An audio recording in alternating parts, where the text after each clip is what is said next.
Hello students, today we are starting the second lecture on rotational dynamics. In previous lecture we have studied what is rotational motion, what is dynamics and the difference between rotational motion and circular motion. Now we will study the circular motion. So circular motion, the motion of particle along the circumference of circle is called circular motion. The motion of particle along the circumference of circle is called circular motion.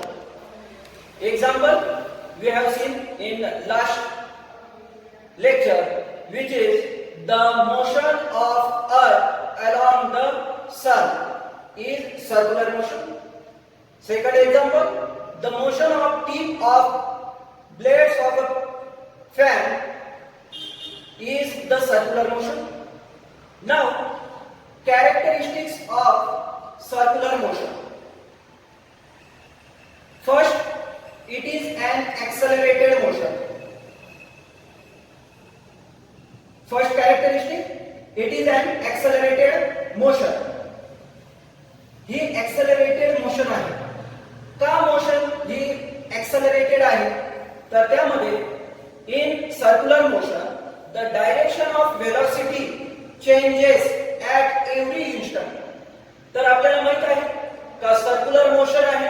Circular motion मध्ये जी linear velocity आहे त्याची direction always tangential असते.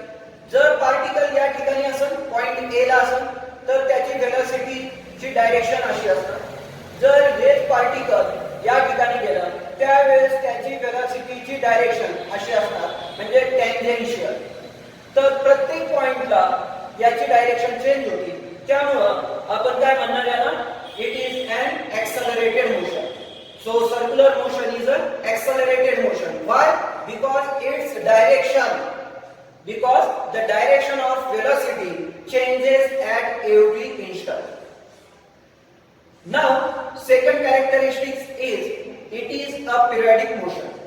Why it is periodic motion? Because during the motion the particle repeats its path along the same trajectory. म्हणजे ज्यावेळेस particle इथून start झाला ए point पासून ते पूर्ण पाथ कव्हर करणार आणि परत ए पॉइंटला येणार. असं ते कंटिन्युअसली त्याची पोझिशन रिपीट करत राहणार. त्यामुळे याला काय म्हणते, ते त्याची पोझिशन रिपीट करते म्हणजे त्याचं पाथ रिपीट करते पण after equal period. That means it has some period. म्हणजे जर ते 5 सेकंदामध्ये एक रोटेशन कंप्लीट करत असेल तर पुढच्या 5 सेकंदाला जर 5 सेकंदाला तो परत काय करणार या पोझिशनला येणार. तर हे काय झालंय, पिरियडिक मोशन. तर आपण बघितलंय का कॅरेक्टरिस्टिक्स ऑफ सर्क्युलर मोशन, त्यामध्ये 2 कॅरेक्टरिस्टिक्स आहेत. एक आहे सर्क्युलर मोशन ही एक्सेलरेटेड मोशन आहे आणि दुसरी सर्क्युलर मोशन ही पिरियडिक मोशन आहे. एक्सेलरेटेड मोशन का प्रत्येक पॉइंटला प्रत्येक इन्स्टंटला याची वेलोसिटी चेंज होती त्यामुळे हे एक्सेलरेटेड मोशन. आणि हे त्याचे पाथ रिपीट करते त्यामुळे हे पिरियडिक मोशन आहे. आता आपण बघू का जे सर्क्युलर मोशन आहे त्यामध्ये कोणते कोणते बेसिक टर्म्स आहेत जे आपल्याला सर्क्युलर मोशनची स्टडी करण्यासाठी रिक्वायर्ड आहे. त्यामध्ये फर्स्ट पार्ट बघू आपण, रेडियस वेक्टर. याची definition, a vector drawn from the centre of circle. A vector drawn from the center of circle to the position of particle on the circumference of circle is called a radius vector. म्हणजे काय, आपण एक circle आहे आणि या सर्कलचं centre आहे. या centre पासून एक आपण वेक्टर ड्रॉ केलंय. वेक्टर एक आपण ड्रॉ केलंय. कुठपर्यंत केलं, पार्टिकलच्या पोझिशन पर्यंत केलंय. कुठे आहे त्याची पोझिशन, हे on the circumference of circle. कारण हे सर्क्युलर मोशन आहे त्यामुळे पार्टिकल सर्कमफरन्स वर असणार. तर vector drawn from the centre of circle to the particle which is on circumference is called radius vector. The vector drawn from the center of circle to to any position of particle. म्हणजे ते particle जर इथं असेल तर आपण असे याला एक वेक्टर ड्रॉ करू शकतो, इथं असेल तर आपण याला वेक्टर असं ड्रॉ करू शकतो. तर हे जे वेक्टर ड्रॉ केलेले आहे ते आहे रेडियस वेक्टर. आता हे वेक्टर आहे म्हणजे याला काहीतरी डायरेक्शन असणार. तर डायरेक्शन कशी, तर याची direction along the radius away from the center. He radius वेक्टरची डायरेक्शन कधी पण अवे फ्रॉम द सेंटर असणार. along the radius away from the center म्हणजे इथं सेंटर आहे, सेंटर पासून ती अवे असणार. तर direction of radius vector is along the radius away from the center. आता त्याच्या पुढचा पॉइंट बघू, अँग्युलर डिस्प्लेसमेंट. आता आपल्याला लिनियर डिस्प्लेसमेंट माहित आहे, पण अँग्युलर डिस्प्लेसमेंट म्हणजे काय, तर यामध्ये angle describe by the radius vector. Radius vector काय आहे ते आताच आपण बघितलंय. The angle describe by radius vector at the centre of circle in given time is called angular displacement. म्हणजे जर आपण एक वेक्टर आहे ज्याला आपण नाव देऊ रेडियस वेक्टर आहे OA, त्याने आफ्टर सम टाइम त्याची पोझिशन रेडियस वेक्टर अगोदर असा होता, काही वेळेनंतर ते रेडियस वेक्टर असं झालं.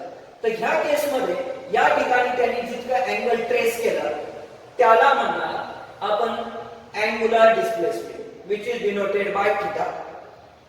म्हणजे काय, angle describe by radius vector, angle describe by the radius vector at the centre of circle. हे सेंटर आहे, सेंटरच्या ठिकाणी जे अँगल डिस्क्राइब केला असणार कोणी केलंय, रेडियस वेक्टरने केलंय, is called as angular displacement. तर आपल्याला त्याचा फॉर्म्युला बघणार, theta is equal to arc length. तर हे AB हे आर्क लेंथ आहे which is denoted by S and arc length upon radius, radius R ने डिनोट करणार. तर याचं फॉर्म्युला झालंय theta is equal to S upon R. याला आपण S is equal to R theta आपण लिहू शकतो. आता अँग्युलर डिस्प्लेसमेंट झालंय. आता अँग्युलर डिस्प्लेसमेंटचं जे युनिट आहे SI युनिट ते रेडियन आहे, त्यामुळे आपण शॉर्ट मध्ये त्याला रॅड लिहिणार. आता हे पण एक काय आहे, वेक्टर क्वांटिटी आहे आणि वेक्टर क्वांटिटी असल्यामुळे याला डायरेक्शन असणार. आता याची डायरेक्शन कशी, तर याची डायरेक्शन आपण बघणार right hand thumb rule. The direction of angular displacement is given by right hand rule. आता राइट हँड रूल म्हणजे काय तर ते आपण बघू. राइट हँड रूल काय आहे ते अगोदर बघू. Imagine the axis of rotation to be held in right hand. Imagine axis of rotation to be held in right hand. आपण काय इमॅजिन केलं, काय एक ऍक्सिस आहे आणि हे ऍक्सिस आपण राइट हँड मध्ये धरलंय. पुढे काय म्हटलंय, with the fingers curl around it. Fingers जे आहेत आपले ते कर्ल केले अराउंड इट, म्हणजे त्या ऍक्सिसच्या अराउंड आपण कर्ल केले आपले फिंगर्स. अँड थंब आउटस्ट्रेच, हे जे आपलं थंब आहे ते आउटस्ट्रेच केलंय. त्यानंतर if curl finger gives the direction of motion, then direction of outstretched thumb gives the direction of angular displacement. म्हणजे काय, जर कर्ल फिंगर आहे, ऍक्सिस ऑफ रोटेशन आपण हातामध्ये धरलेला आहे, हे आपले जे कर्ल फिंगर आहे ते जर डायरेक्शन, जे कर्ल फिंगर आहे ते जर डायरेक्शन ऑफ मोशन दाखवत असतील तर जे थंब आहे ते डायरेक्शन ऑफ अँग्युलर डिस्प्लेसमेंट दाखवणार. आता आपण बघणार, जर कर्ल फिंगर असे आहे म्हणजे अँटी क्लॉकवाईज आहे, तर जे अँग्युलर डिस्प्लेसमेंट आहे ते आउटवर्ड असणार. जर मी असं केलं, जे कर्ल फिंगर आहेत ते क्लॉकवाईज झाले, तर क्लॉकवाईज झाल्यानंतर अँग्युलर डिस्प्लेसमेंट जे आहे ते डाउनवर्ड असणार. जर सर्कल असं व्हर्टिकल असेल तर त्या केस मध्ये हे आउटवर्ड असणार आणि जर असं केलं तर हे इनवर्ड असणार. आता आपल्याला राइट हँड रूलनी काय समजलंय का, आपण जर curl finger direction of motion denote करत असतील तर थंब हे direction of angular displacement denote करणार. आता ते डिपेंड आहे क्लॉकवाईज असेल तर कसं आणि अँटी क्लॉकवाईज असेल तर कसं. क्लॉकवाईज असेल म्हणजे काय, आता क्लॉकवाईज हे आपल्याकडे आहे, क्लॉकवाईज म्हणजे असं तर हे डाऊनवर्ड असणार आणि अँटी क्लॉकवाईज असेल तर हे अपवर्ड असेल. आता आपण पुढचा पॉइंट बघू, अँगुलर व्हेलॉसिटी. अँगुलर व्हेलॉसिटी मध्ये काय आहे, the time rate of change of angular displacement. Change of angular displacement of a particle is called angular velocity. The time rate of change of angular displacement of particle is called angular velocity, which is denoted by omega. It is a vector quantity. Therefore, omega bar is equal to rate of change of, therefore d by dt, and theta, d theta by dt is the angular velocity. So SI unit of angular velocity is rad per second, and direction of angular velocity is same as theta. That means angular displacement. So direction of angular velocity also we can find with the help of right hand rule, same as the angular displacement. So direction of angular displacement and the direction of angular velocity both are same. Now we have to start the angular acceleration. Before starting angular acceleration, first we start uniform circular motion. What is meant by uniform circular motion and what is meant by non-uniform circular motion? So first, uniform circular motion. During circular motion, if speed of particle remains constant, speed of particle remains constant, then it is called uniform circular motion. म्हणजेच काय, जर circular motion मध्ये speed of particle constant असेल, speed आणि velocity आपल्याला माहित आहे. Speed म्हणजे काय, the magnitude of velocity is known as speed. तर स्पीड हे जर कॉन्स्टंट असेल म्हणजे त्याची मॅग्निट्यूड, व्हेलॉसिटीची मॅग्निट्यूड कॉन्स्टंट असेल तर त्या केस मध्ये त्याला म्हणणार युनिफॉर्म सर्क्युलर मोशन. हे तर आपल्याला माहित आहे का त्याची डायरेक्शन तर चेंज होणारच आहे, पण जर व्हेलॉसिटीची डायरेक्शन चेंज होणारच आहे, पण जर व्हेलॉसिटीची मॅग्निट्यूड चेंज झाली नाही म्हणजे कॉन्स्टंट राहिली तर त्याला म्हणणार युनिफॉर्म सर्क्युलर मोशन. आता ह्या केस मध्ये जे एक्सेलरेशन आहे कशासाठी, the acceleration which is responsible for centripetal, the acceleration which is responsible for keep the constant speed is centripetal और रेडियल एक्सेलरेशन. सेंट्रिपिटल और रेडियल एक्सेलरेशन.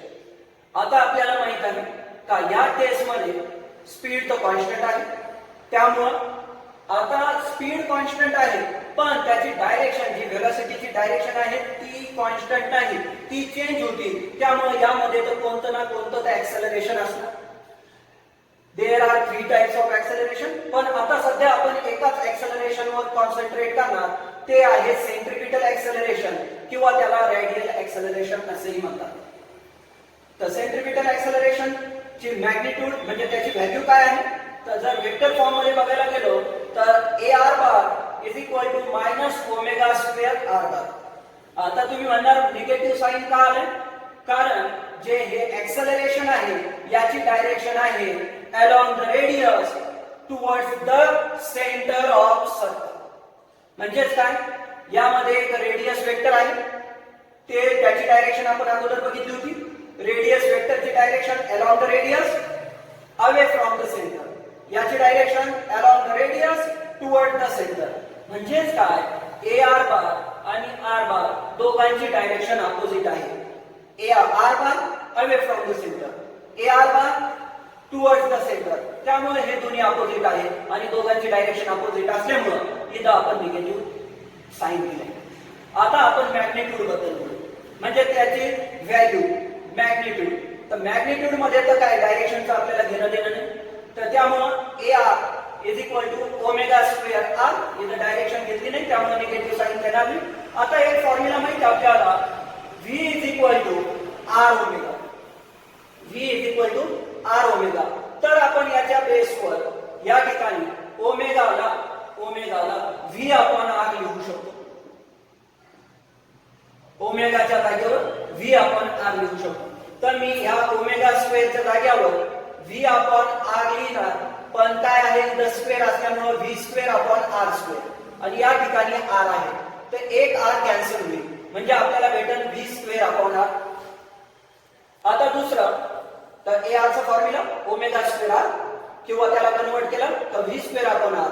आणि जर व्ही च्या जागेवर या ठिकाणी ओमेगाच्या जागेवर व्ही अपॉन आर टाकले, आता आपण व्ही च्या जागेवर आर ओमेगा टाकू. जर आपण इथं आर ओमेगा टाकलं व्ही च्या जागेवर तर काय भेटेल आपल्याला आर स्क्वेअर ओमेगा स्क्वेअर आणि खाली काय आहे, जर ज्या वेळेस आपल्याला ओमेगा स्क्वेअर अपॉन आर तर ओमेगा म्हणजे V upon R is equal to omega. आता या ठिकाणी A R is equal to omega square upon R.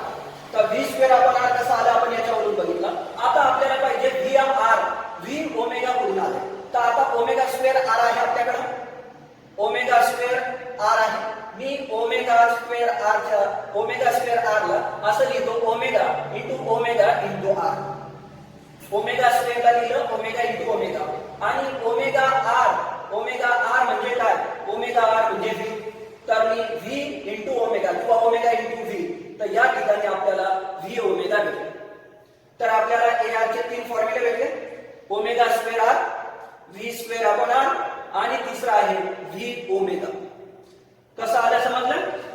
जर समजलं नसेल परत एकदा सांगतो, A R is equal to omega square R. आता यामध्ये आपल्याला एक फॉर्म्युला माहिती आहे, V is equal to R omega. त्यावरून जर ओमेगाची व्हॅल्यू काढली तर V upon R is equal to omega भेटले. व्ही अपॉन आर तर ओमेगाच्या जागेवर व्ही अपॉन आर टाकू तर ओमेगा स्क्वेअर, त्यामुळे होईल V square upon R square. या ठिकाणी आर आहे तर आर कॅन्सल होईल तर आपल्याला भेटलं व्ही स्क्वेअर अपॉन आर, जे इथं आपण फॉर्म्युला दिलेला आहे व्ही स्क्वेअर अपॉन आर. आता राहिला प्रश्न काय याची व्हॅल्यू व्ही ओमेगा कशी येते. तर या ठिकाणी आपण ओमेगा स्क्वेअर आर आहे याला आपण काय करू, ओमेगा स्क्वेअरला ओमेगा इंटू आर येणार. आता ओमेगा आर म्हणजे काय व्ही, तर ओमेगा इंटू व्ही म्हणजेच काय झालं व्ही ओमेगा. या ठिकाणी आपल्याला व्ही ओमेगा भेटतो. अशा प्रकारे याचे 3 व्हॅल्यू झाले, हे त्याची मॅग्निट्यूड झाली.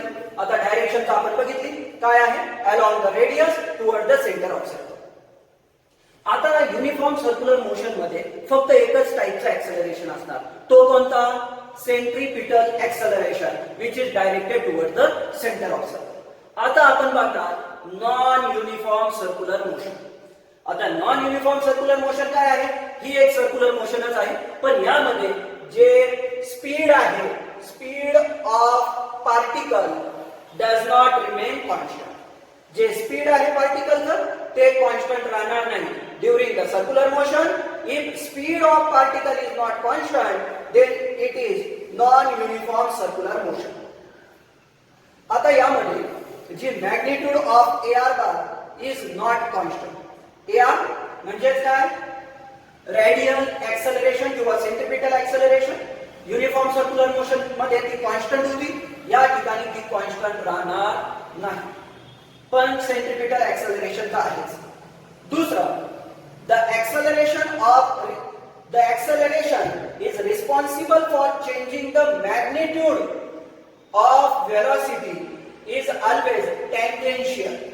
म्हणजे जे स्पीड चेंज करण्यासाठी जे ऍक्सेलरेशन आहे ते ऑलवेज कसं असणार, टँजेन्शियल असणार आणि त्यामुळं त्याला म्हणतात टँजेन्शियल ऍक्सेलरेशन. म्हणजे जे ऍक्सेलरेशन डायरेक्शन चेंज करतं, डायरेक्शन चेंज करण्यासाठी रिस्पॉन्सिबल आहे, त्याला म्हणणार सेंट्रीपिटल ऍक्सेलरेशन किंवा रेडियल ऍक्सेलरेशन.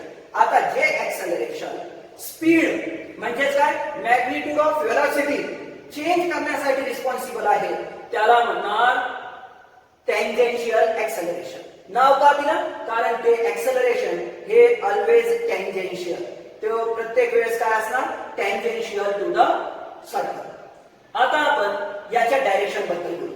आता या ठिकाणी आपण नॉन युसीएम बद्दल बोलतोय, नॉन युसीएम बद्दल बोलतोय. त्यामुळं यामध्ये तर मॅग्निट्यूड चेंज होणार. मॅग्निट्यूड कोणाची? व्हेलॉसिटीची, किंवा त्याला आपण स्पीड असंही म्हणू शकतो. म्हणजे जर स्पीड चेंज झालं, डायरेक्शन तर होणारच चेंज, त्याच्यामध्ये तर काही प्रॉब्लेम नाही, पण स्पीड चेंज झालं तर आता नेमकं चेंज झालं म्हणजे काय? एक तर स्पीड वाढू शकतं किंवा स्पीड कमी होऊ शकतं. इफ स्पीड इन्क्रीजेस, जर स्पीड इन्क्रीज झालं तर जे टँजेन्शियल ऍक्सलरेशन आहे, जे टँजेन्शियल ऍक्सलरेशन आहे ते व्हेलॉसिटीच्या डायरेक्शननीच असणार. कोणती व्हेलॉसिटी? ही लिनियर व्हेलॉसिटी आहे, व्ही बार. जर परत एकदा ऐका, जर स्पीड इन्क्रीज होत असेल त्या केसमध्ये जी व्हेलॉसिटीची डायरेक्शन आहे म्हणजे टँजेन्शियल, त्याच डायरेक्शननी ऍक्सलरेशन पण काय होणार? तीच डायरेक्शन ऍक्सलरेशनची पण असणार. आता दुसरं एकदा बघा, जर स्पीड डिक्रीज होत असेल, स्पीड डिक्रीज होत असेल तर जी डायरेक्शन आहे ऍक्सलरेशनची, कोणत्या ऍक्सलरेशन? टँजेन्शियल ऍक्सलरेशनची, ती अपोजिट असणार व्ही बारला. म्हणजे लिनियर व्हेलॉसिटीची जी डायरेक्शन आहे त्या डायरेक्शनच्या अपोजिट असणार. कधी? डिक्रीजिंग स्पीड असल्यावर. इन्क्रीजिंग स्पीड असल्यावर along the V bar, same as V bar, opposite to the V bar. Decreasing असेल अपोजिट आणि इन्क्रीजिंग असेल तर सेम. आता त्यानुसार हे झालं टँजेन्शियल बद्दल. अजून पण नॉन युनिफॉर्म सर्क्युलर मोशन मध्ये अजून एक ऍक्सलरेशन असणार आणि ते असणार अँग्युलर ऍक्सलरेशन. ते काय असणार? Angular acceleration. तुम्ही म्हणणार अँग्युलर ऍक्सलरेशन का? कारण यामध्ये जसं व्ही बार चेंज झालं तसंच ओमेगा बार पण चेंज होणार. कारण आपल्याला फॉर्म्युला माहित आहे, V bar is equal to omega bar into R bar, आणि त्यावरून आपण काय करणार?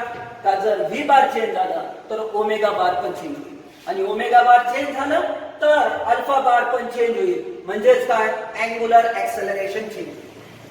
तर आपण त्याची डेफिनेशन बघू. The time rate of change of angular velocity, angular velocity which is denoted by omega. The time rate of change of angular velocity of a particle is called angular acceleration. Angular acceleration is denoted by alpha bar, and which is equal to d omega bar by dt. आता यामध्ये याचा unit RAD पर second square, radian पर second square. म्हणजेच काय? Angular acceleration काय आहे? हे rate of change of angular velocity आहे आणि त्याला अल्फाने डिनोट केलं जाणार, डिनोट करतायत, आणि त्याची व्हॅल्यू आहे डी ओमेगा बाय डी. आता याच्या डायरेक्शन बद्दल बोलू. आता याची डायरेक्शन पण जसं आपण इकडे बघितलं, काय बघितलं? जर ओमेगा बारची मॅग्निट्यूड चेंज होती म्हणजे ते एक तर इन्क्रीज होईल किंवा डिक्रीज होईल. जर ओमेगा बारची मॅग्निट्यूड सेम असेल म्हणजे इन्क्रीज होत असेल, जर ओमेगा बारची मॅग्निट्यूड इन्क्रीज होत असेल तर अल्फा बारची जी डायरेक्शन आहे ती सेम असणार, लाईकवाईज टँजेन्शियल. इकडे जसं बघितलं, जर इन्क्रीज होत असेल तर व्हेलॉसिटी, लिनियर व्हेलॉसिटीची डायरेक्शन आणि टँजेन्शियल ऍक्सलरेशनची डायरेक्शन सेम असणार. कधी? इन्क्रीज असताना. सेम थिंग इथं पण होती. जर ओमेगा बार इन्क्रीज होत असेल तर ओमेगा बार आणि अल्फा बार दोघांची डायरेक्शन सेम असते. उलट दुसरं बघू. जर ओमेगा बार याची म्हणजे काय? the magnitude of angular velocity is decreases, that time the direction of angular velocity and angular acceleration are opposite. म्हणजेच काय? जसं इकडे मी बघितलं आपण, डिक्रीजिंगच्या वेळेस व्ही बारची डायरेक्शन आणि एटी बारची डायरेक्शन अपोजिट आहे. का? डिक्रीजिंगच्या वेळेस. इन्क्रीजिंगच्या वेळेस सेम आहे. सिमिलर थिंग इथं पण आहे. तुम्ही म्हणणार याला अशी डायरेक्शन का दिली, अशी होती, आणि या ठिकाणी टँजेन्शियल का दिली? तर आपल्याला माहित आहे टँजेन्शियल, आता आपल्याला माहित आहे हे याची डायरेक्शन आपण राईट हँड रूलनी बघितली. अँग्युलर व्हेलॉसिटीची डायरेक्शन बघितली, त्यानुसार याची डायरेक्शन अपवर्ड आहे. का? कारण हे अँटी क्लॉकवाईज डायरेक्शन आहे. बघा इथं ही जी डायरेक्शन आहे अँटी क्लॉकवाईज आणि अँटी क्लॉकवाईज असेल तर ओमेगा बारची जी डायरेक्शन असणार अपवर्ड असणार आणि इन्क्रीजिंग स्पीड आहे त्यामुळं या अल्फा बारची डायरेक्शन पण काय असणार upward along the omega bar. जर डिक्रीजिंग स्पीड असेल ओमेगा बार काय होणार अपवर्ड असणार कारण त्याची direction with the help of right hand rule we know that upward असणार अँटी क्लॉकवाईज डायरेक्शन असल्यावर. पण डिक्रीजिंग स्पीड असल्यामुळे अल्फा बारची डायरेक्शन जी आहे ती अपोजिट आहे ओमेगा बार. तर अशा प्रकारे आपण एक्सेलरेशन बघितलंय. एक्सेलरेशन एकदम चांगलं कन्सेप्ट आहे ते एकदा आपण रिवाइज करू. 3 टाइपचे एक्सेलरेशन बघितले. पहिलं एक्सेलरेशन बघितलं सेंट्रीपिटल एक्सेलरेशन. पहिलं काय बघितलं सेंट्रीपिटल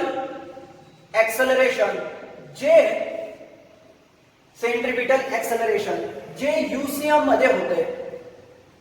युसीएम मध्ये म्हणजे युनिफॉर्म सर्क्युलर मोशन मध्ये होते. का होतं कारण यामध्ये जी वेलोसिटी आहे त्याची फक्त डायरेक्शन चेंज होती. काय होती वेलोसिटीची डायरेक्शन चेंज होती त्यामुळं त्यामध्ये सेंट्रीपिटल एक्सेलरेशन हे असणार आणि जे रेडियल एक्सेलरेशन ज्याला सेंट्रीपिटल एक्सेलरेशन ते असणार त्यालाच रेडियल एक्सेलरेशन म्हणतात. आणि दुसरं जे एक्सेलरेशन होतं टँजेन्शियल एक्सेलरेशन आणि अँग्युलर एक्सेलरेशन हे दोन्ही एक्सेलरेशन जे युनिफॉर्म सर्क्युलर मोशन आहे त्यामध्ये 0 असतं. म्हणजे आपल्याला माहित आहे एटी बार आणि second one angular acceleration alpha bar हे दोन्ही पण 0 असतात कधी युनिफॉर्म सर्क्युलर मोशन मध्ये. पण सेंट्रीपिटल एक्सेलरेशन हे 0 नसणार. जर ते 0 झालं तर सर्क्युलर मोशन होणारच नाही. सर्क्युलर मोशन साठी सेंट्रीपिटल एक्सेलरेशन हे इसेन्शियल आहे. आता दुसरं बघितलं आपण सेंट्रीपिटल एक्सेलरेशन नंतर बघितलं आपण टँजेन्शियल एक्सेलरेशन जे नॉन युनिफॉर्म सर्क्युलर मोशन मध्ये आहे. आणि नॉन युनिफॉर्म सर्क्युलर मोशन मध्ये मॅग्निट्यूड वेलोसिटीची मॅग्निट्यूड चेंज झाल्यामुळं हे एक्सेलरेशन फॉर्म होतं आणि त्याची डायरेक्शन कशी असणार तर आपण बघितली. जर इन्क्रीजिंग असेल तर with the direction of V bar and जर डिक्रीजिंग व्ही असेल तर अपोजिट टू व्ही बार. आता तिसरं बघितलं कोणतं अँग्युलर एक्सेलरेशन. अँग्युलर एक्सेलरेशन पण हे कधी होणार नॉन युसीएम मध्येच होणार आणि ते पण कशामुळे होणार magnitude of V bar change झाल्यामुळे होणार. आणि त्याची डायरेक्शन कशी तर त्याची डायरेक्शन राईट हँड टर्न रूलने बघणार आणि जर इन्क्रीजिंग स्पीड असेल तर अलॉंग द ओमेगा बार म्हणजे अलॉंग द अँग्युलर वेलोसिटी आणि जर डिक्रीजिंग स्पीड असेल तर opposite to the angular velocity. Okay, we will stop here. Thank you.